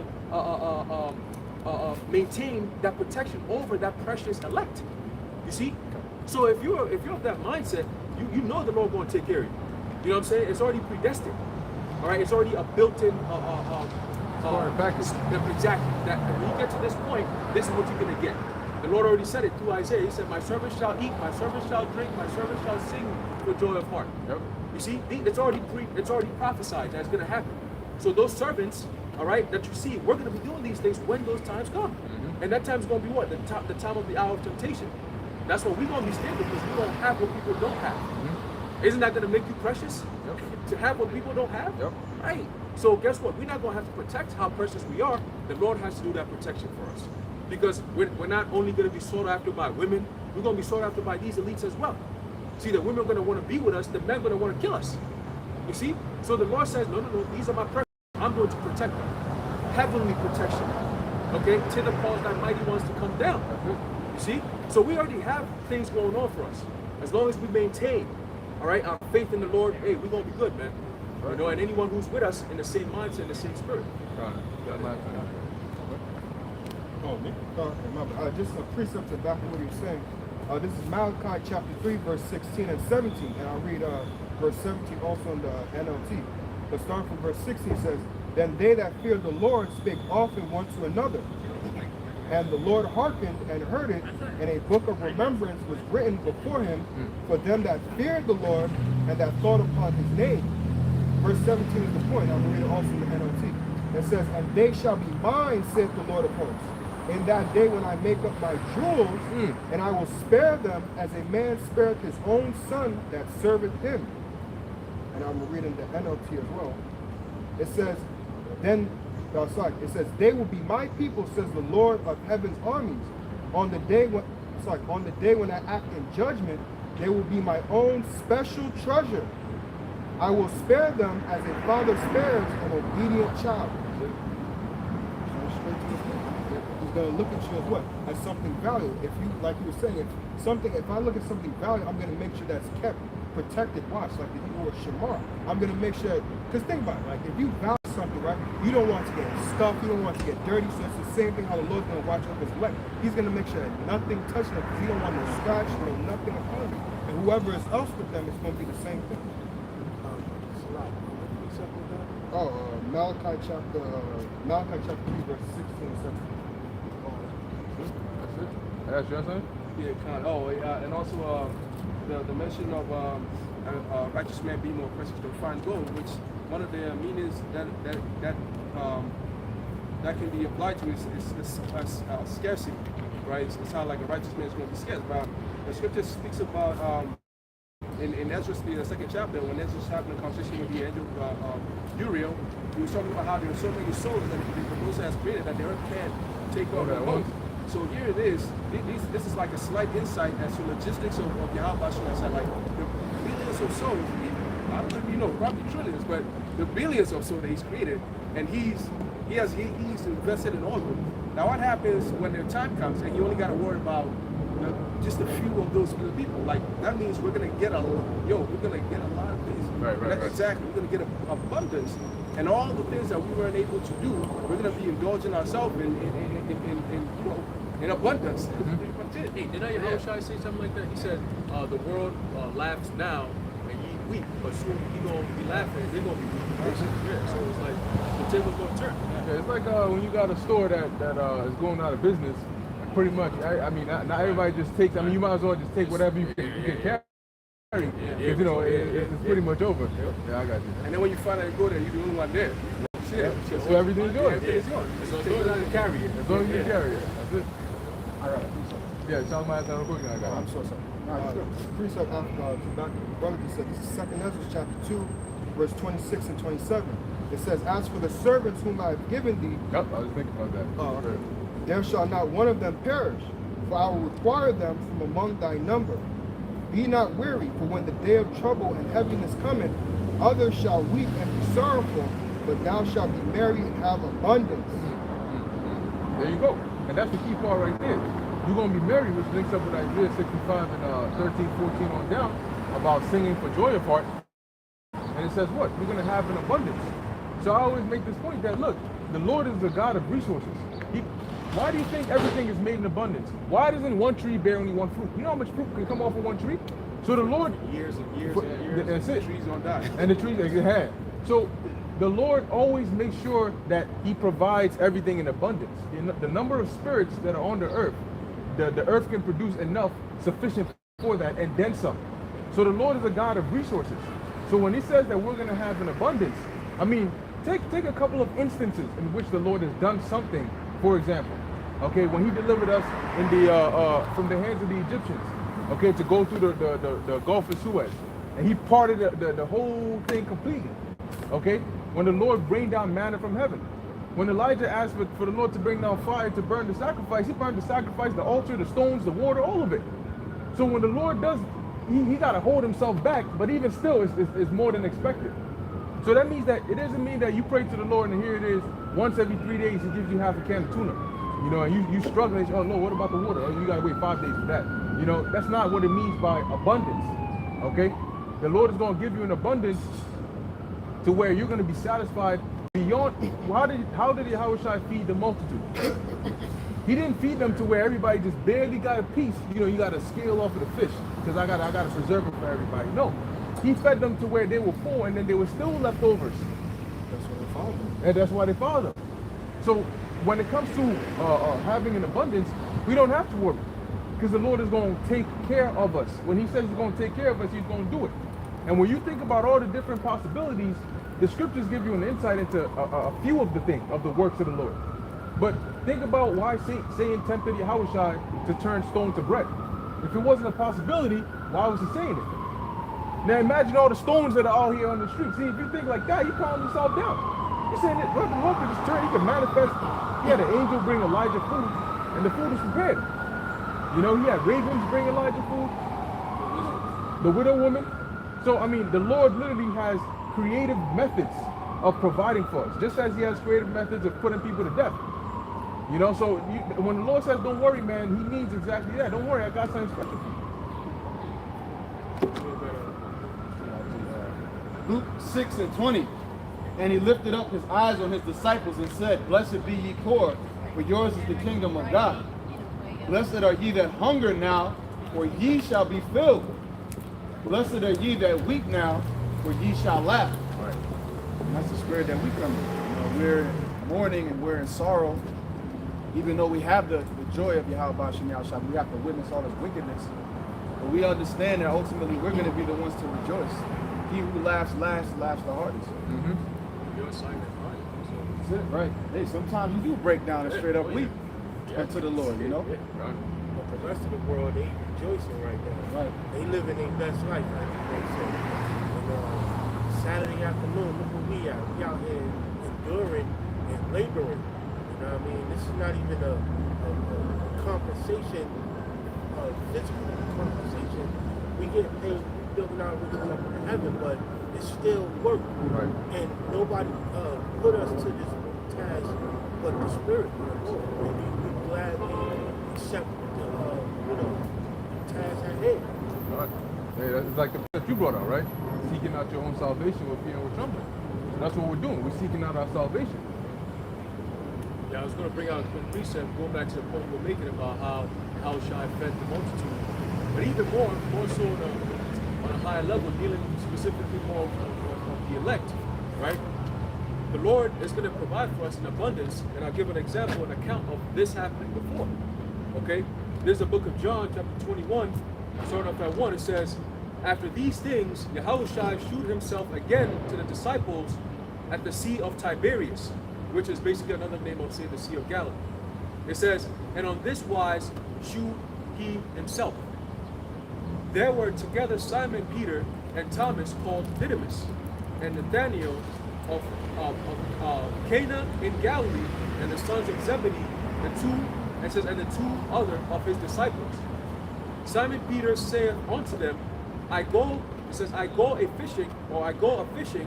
They say unto him, we also go with thee. They went forth and entered into a ship immediately, and that night they caught nothing. Right? So that could possibly happen. Right? Where we go out there, hey brothers, hey, we go hunting for a little bit. Let's go find some food out there. You know? And we might go in there and we might find nothing. Right? So let's keep going. It says, but when the morning was now come, Yahushua stood on the shore, but the disciples knew not that it was Yahushua. When it says, then Yahushua saith unto them, children, have ye any meat? He knew that they didn't have nothing, but He pushed it. Have ye any meat? And the Heavenly Father, you notice He does that a lot, where He knows the answer. He even have angels do that. He already knows the answer, but he will ask you. Right. See what I'm saying? It's just sometimes rhetorical, sometimes he just wants to show you something. You give me an answer and I'll show you something about that. Right. Because whatever your answer you're gonna give, I'm going to go over that. Right. So let's read. It says, they answered and said unto him, or they answered him, no. And he said unto them, cast the net on the right side of the ship, and ye shall find. That was straight up. It's a commandment. Cast the net on the right side, and ye shall find. You see, a man of faith, you say, okay, I'm gonna do it. A man without faith would be like, yo, I was fishing all night, bro. What you now? You want to tell me to put you to the right now? And look, I just did all that. I've done right, left, up. I've done all that. I ain't gonna do that. I'm not doing that. Right? No faith. And it's morning, bro. I'm tired. I'm trying to go to sleep. Now is not the time for fishing. I've already fished all night and got nothing. Right? So let's read. It says, so Yahushua gave them that commandment. He says, cast the net on the right side of the ship, and ye shall find. Mind you, they didn't recognize him, so they didn't know who he was. Exactly. He's like, Right. who's this random guy coming up? Right. Telling me how to fish. I'm Right. fishing with you. There you go. It says, they cast therefore, and now they were not able to draw it from the multitude of fishes. Now, there's another account, I believe it was the book of Matthew, where the same account happened, but it was said a little different. Where I think Peter asked Yahushua, he said, well, we have been doing this all night and we ain't got nothing. Right? So it says, therefore, that disciple, but this is where John, right? this is John, yeah. So keep in mind that you gotta deal with the realism here. Yeah. John was directly with him, Yeah. right? So John could give a more accurate account. Like when you say something goes on, some event happens, and you read about it on CNN or RT News versus you hearing it from an eyewitness, and they might tell you, nah, bro, actually before the cops even got here, the homeboy was wilding out on shorty. But the article ain't gonna say that. They'll just say altercation happened, man stabbed woman or That's it. something. Right. Yep, exactly. So Yep. the intricate details comes from those who were there. Right. And you also gotta extrapolate, right? Because to be a fisherman, people think of today, you casting some skinny ass Edomite pulling that shit. No. When they fish with a net, Yeah. that means you have to be strong. You Yeah. have to be in shape. Very strong. Because Yeah, yeah. number one, when that net was thick, and when it got wet, it got heavier. In addition to that, you had a swarm. I mean, when you throw a net and you catch, because you have some fish that move in packs. So when you catch all those fish and you're trying to pull them in, you can't be weak. You can't be frail. So that means that Peter and all of them, they have to be in good shape. Yep. And remember too, you're on water, so you have to also worry about us. Yep. Right? You pull here. I don't know. Pull this way. Yep. All of us. Come on, let's go. And they'll All make a rhythm out of it. exactly. They'll say, Hey, switch the dialects? Yeah, you know what I'm saying? Like the sailors. That's You it. know? So it says here, it says verse 6 continues, says, verse 7 says, therefore that disciple whom Yahushua loved, who's John, right? Saith unto Peter, He's so humble, man. He ain't never, he never put his messing name out himself there. in there. It says, he saith unto Peter, it is the Lord. Now when Simon Peter heard that it was the Lord, he girt his fisher's coat unto him, for he was naked, and did cast himself into the sea. So, oh shit, it's the Lord. And then boom, right in the water. Right? It says, and the other disciples came in a little ship, so they came around, for they were not far from the land, but as it were 200 cubits, dragging the net with fishes. You see? And as soon as they were come to land, they saw a fire of coals there, and fish laid thereon, and bread. See? So again, just having the spirit of Yahushua alone, look what could happen for us. Yep. And look what's going to happen for us. This time, all these things we're reading was back then. See, back then, it was their labor. That was what they did for a living, fishing, and they got nothing. But Yahushua, through Yahushua, they had everything and even more. Same thing for us today. We're going to have no job very soon. But because of our faith in Yahushua, we're going to have everything we want in abundance. Right. Why do we go for work? So we can pay our bills, do all these different things. Well, would you still go to work if you have all these different things given to you already? No. Exactly. None of us would. Right. You gotta pay your electricity bill, you gotta buy groceries, you gotta pay for all these things. Now, Right. you can imagine there's a blackout, and then the Lord can have your house be powered by a chariot. Yep. Like you mentioned earlier, a chariot stops above your house, and you got electricity, powered by a chariot. Yep. And Shit. there's nothing they can do about it. Yeah. What are they going to say? Well, hey, there's nothing they can do about it. But, the Lord could have a chariot literally sit on top of your building, And it's like a cloud. And remember that a few years ago, the one we saw outside the window, big ass cloud, and you see the lights in it. Yeah, the Lord could do that. You know, and next thing you know, every night, just like He did for us in the wilderness, every single night, it might be pitch black everywhere. Might just but beam cool down. Exactly. You know, it's easy, man. The Lord has innumerable ways of doing things. Esau got technology where you could order food and the fucking drone will bring it to you. Yep. Like Esau got that kind of technology. You don't think the Lord could send an angel with a? Come on, he fed Elijah with a raven. Yep. He sent a raven that doesn't speak. Yep. It says here, go feed my servant. Did the Lord train a raven and say, okay, I'm going to train you now? How many ravens you see feed people nowadays? And this was something that happened in the ancient world. Mm-hmm. So think of the possibilities now. Look at the things Esau could do, and how much more will the Lord do to what? To magnify His name on the earth, man. Come on, bro. It's a lot to worry about. It's a lot to witness very soon. See, that's why this work that we do is not for granted. Like the brother was saying, this is an investment. Yep. It really is. You know, coming out here is an investment, and we love to invest because why? We see the end of it. We see what's coming. We have the vision, right? We read all the things of the kingdom and all that, and the scriptures even tell us that all these things, we're going to look back in the kingdom and say, damn, Lord, all this for that? So we did all that. What we did on earth is nothing compared to what you're giving us. You see? But that's the mindset of a loyal servant. Yep. That you're here to serve. You're not really here for, oh, I work, so where's my pay at? No, I'm here to serve you with my life. If you reward me, great, I'll take it. But my life really is to serve you, Lord, and that's it. That's it. You know, and of course, by doing that, you're going to get great rewards and even more. Mm-hmm. You see, the Lord said we're going to be joint heirs with your house. Wow. Hey. That's it. Leave it at that, man. God, you got it. Isaiah 65 and 13. Oh my God. Therefore, thus saith the Lord Yahweh, Bahashem Yahweh Shai, behold, my servant shall eat, but ye shall be hungry. Behold, my servant shall drink, but ye shall be thirsty. Now hold on a second. If the Lord, the same God that said this, right? Is the same when you were in a famine, remember this. That the same God that said the famine that you're gonna be in is gonna come is the same God that said that right there in Isaiah 65 and 13. So if you're in the famine, that's proof enough that Isaiah 65 and 13 is coming too, no?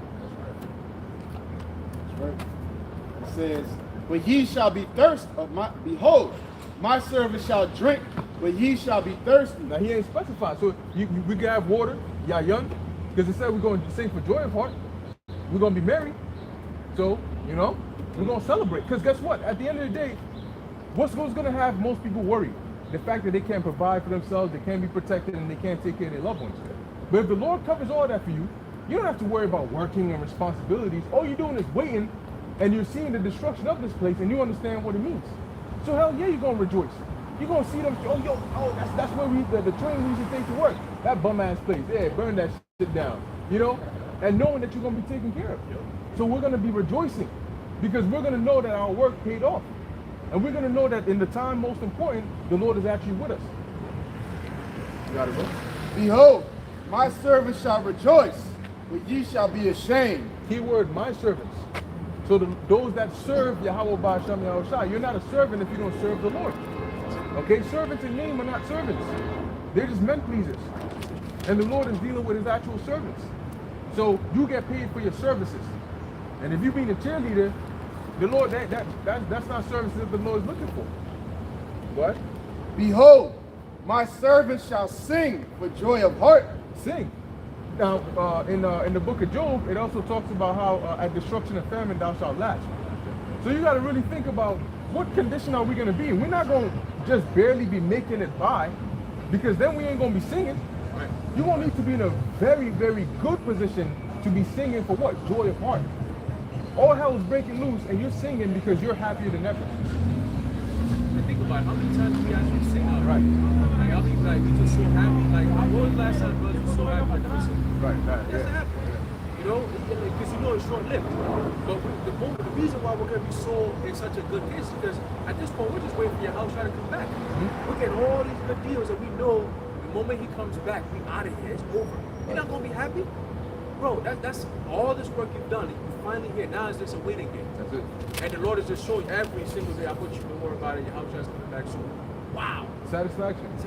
To know that everything you were doing is like what you were supposed to do. You did it right. Yep. You actually finally did something right for once in your Yeah, life. the right way. You know, and you know, typically you see people singing, like if you got a kid, right, and they're all hungry, and so you start making their favorite food. Right, That's when you start seeing it, right? yeah, Now they singing and yeah, shit, yo. yeah. They take one bite, they start singing, humming and shit. You Yep, man, you yep, don't sit your ass down.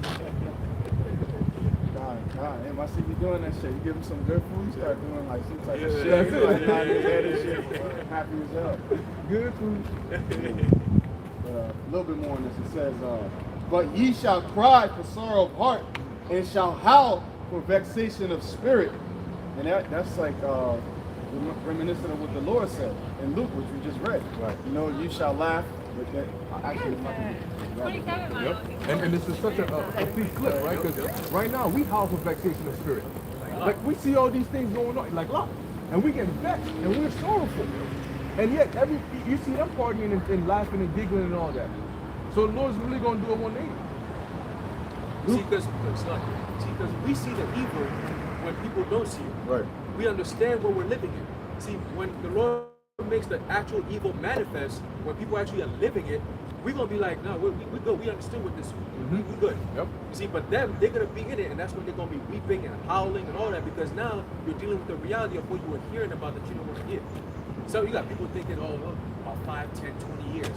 Yo, man, shut up. Let's stop. If you don't see what's going on, you think this world got another 5, 10, 15, 20 years left? Shit. Come on, do you really want to live in a world where by 2030 they say you own nothing, you'll be happy? Yep.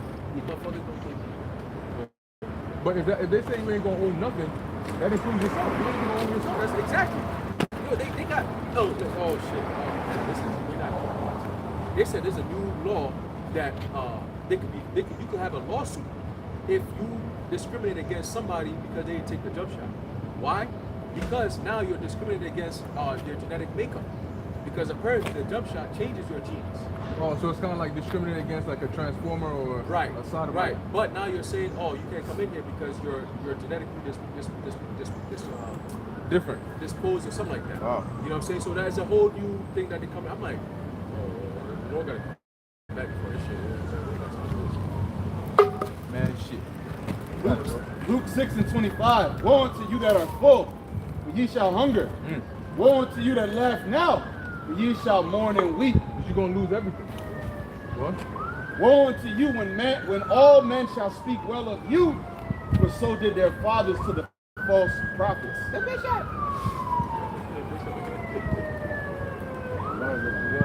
Yeah. So when we hear this, we don't mind. This makes the suffering feel like nothing. Because you know what balances and counteracts it is the fact that you know that you're on the right path. Look, how you know that feeling when you driving somewhere and you like, shit, man, you've been going for like 20, 30 minutes, you like, I don't recognize this place, man, I think I'm lost. And then you know, you drive a little forward and then you finally see a street that you recognize. Oh yeah, I know where I'm at. Let me make it right here, We good. That's it. Turn that GPS off. Turn that shit off now.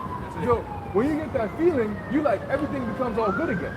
Because you know that you're on the right path. You got that right sense of direction. Your attention is not all the way up there. You're not tense. Exactly. We're road like, nah, you're just chilling cruising. Just keep doing what you're doing. Right.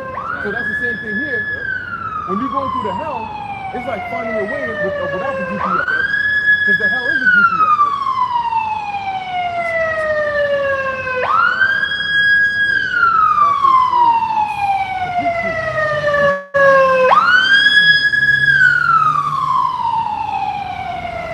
Man, the day that don't stop coming, man, shit. They're going to say, listen, we could have ran out of trucks. That's it. All how long we break the news. Shit. Ain't nobody gonna We're killing people in there. They're supposed to be healing people in there. Oh, real quick, you brought I ain't trying to out get Isaiah into it. 65? Yeah. Yeah, I think 13. Bring that back real quick. We're gonna wrap it up in a few too. Isaiah 65 and verse 13, again, it says, therefore, thus saith the Lord Yahweh, behold, my servant shall eat, but ye shall be hungry. Behold, my servant shall drink, but ye shall be thirsty. Behold, my servant shall rejoice, but ye shall be ashamed. Behold, my servant shall sing for joy of heart, but ye shall cry for sorrow of heart, and shall howl for vexation of spirit. See, Now the Lord is speaking through the prophet Isaiah, saying the same exact thing we've been saying. That this is all described in the time of Jacob's trouble. But it also says that he shall be saved out of it. Those who are going to be saved are those who are going to be rejoicing in the name of the Lord. The servants, right? The Lord said it through an angel back in the time of Ezra. He spoke to Ezra. He says in the book of 2nd Ezra, chapter 2, in verse 27 and 28, it says, actually, start at 26. It says, as for the servants whom I have given thee, there shall not one of them perish, for I will require them from among thy number. I think a brother read that earlier. Yep. Verse 27, it says, be not weary, for when the day of trouble and heaviness cometh, others shall weep and be sorrowful. Just read that in Isaiah 65. But thou shalt be merry and have abundance. The heathen shall envy thee, but they shall be able to do nothing against thee, saith the Lord. Why? Because Yahushua is going to be what? Keeping us in the hour of temptation. The heathen is going to be the ones who's the heathen? Ultimately, he is Esau. Right? 2nd Ezra, the 16th chapter, the 70th verse on down, it talks about what? That innumerable multitude that's kindled over you. That's all part of the heathens, man, because why are they going to be kindled against us? They're going to be coming against us because of this. All right? And anyone who's coming up against us because of this, you're a heathen. All right? It could be including our people, man. You're all heathens, man. All right? You're abominable. And the Lord got something for you. He definitely got something for you, man. Especially with the way this world is living. This is the recipe for I want to see the Lord's great wrath. This is the recipe for America right here. America is the recipe for I want to see the Lord's wrath. They're putting the right passcode. Right passcode, everything. That's why it's called the melting pot. Okay? It's a nice pot that the Lord's going to do a nice little cooking. And when your house gets back, like the Elder Hope even says in the scripture, it talks about what? The altar. America is that altar indeed. Right. And it has all this sacrifice. The Lord's going to make a burnt sacrifice. Mm-hmm. You see? And he's going to present it to the Lord. Okay? Now when you read what we just read, it says 2nd Ezra 2 and 26, as for the servants whom I have given thee, so those are the same servants Yahushua is going to come back and deliver. Right? And during that deliverance, what is happening? There's a ritual there, right? It says what? There shall not one of them perish, meaning perish from that destruction that's going to come, for I will require them from among thy number. The Lord requires a tenth, okay, of your harvest. So the harvest, Revelation 14, it talks about put in the sickle for the harvest is ripe. Yep. So that harvest is now. So when Yahushua is doing that sacrifice, there's an elect group, the 10%, the tithing, that he has to present to the Heavenly Father. Okay? And that's going to be the elect when he sends us up to the Heavenly Father, Lord willing. We are of that number. Right. You see? But everything is already coordinated. So if you're a part of that coordination, you're not part of this. Mm-hmm. That's why even the parable, Yahushua said, there's going to be some who are going to be coming in saying that, oh, Lord, we have prophesied in your name, we've cast out demons and all these different things, you know? And he's going to look at him and be like, yo, angels, come grab this nigga and get him the fuck out of here. He's not in proper apparel. You're going to look like the dude from the Boondocks. So the guy came with the poop. Yeah, exactly. Okay, wait a minute. Wait a minute. I can explain. No explanations, bro. Now it's time to pay. You see? And you try to explain, but there's no, the explanation time is over. Right? It's almost like the case is closed. Like, what defense do you have? Your Honor, I have evidence. Look, the case is closed. It's not being reopened, bro. You know what I'm saying? So the moment your house cracks the skies, there's no pleading the case. It's over with. Now the judgment begins. All right. He is the judgment. He is the judgment. You know, he is the judgment. Damn, that's deep. Yeah. He the Sabbath and the judgment. You know, because the scripture says what? On the Lord's day, you know, the day of the Lord, the day of the judge, he's coming back. He's the beginning and the end. Beginning and the end. You know, the Alpha and the Omega. You know, and he's now coming to what? The I and the Tha. He did the beginning, now he's about to finish it off at the end. You know what I'm saying? Lord willing, we are part of the perfect number that gets taken up with him, man. That's it. You know? That's pretty much it. All right, brothers, got anything else? All right, beautiful. So, hey, with that, a beautiful lesson. Lord willing, that was edifying to the elect. In closing, we want to give all praises, honor, and glory to Yahweh, Ba'ashem, Yahweh Shai, Ba'ashem, Rakab, Wadash. Until next time, Shalom. To the elect. Got it?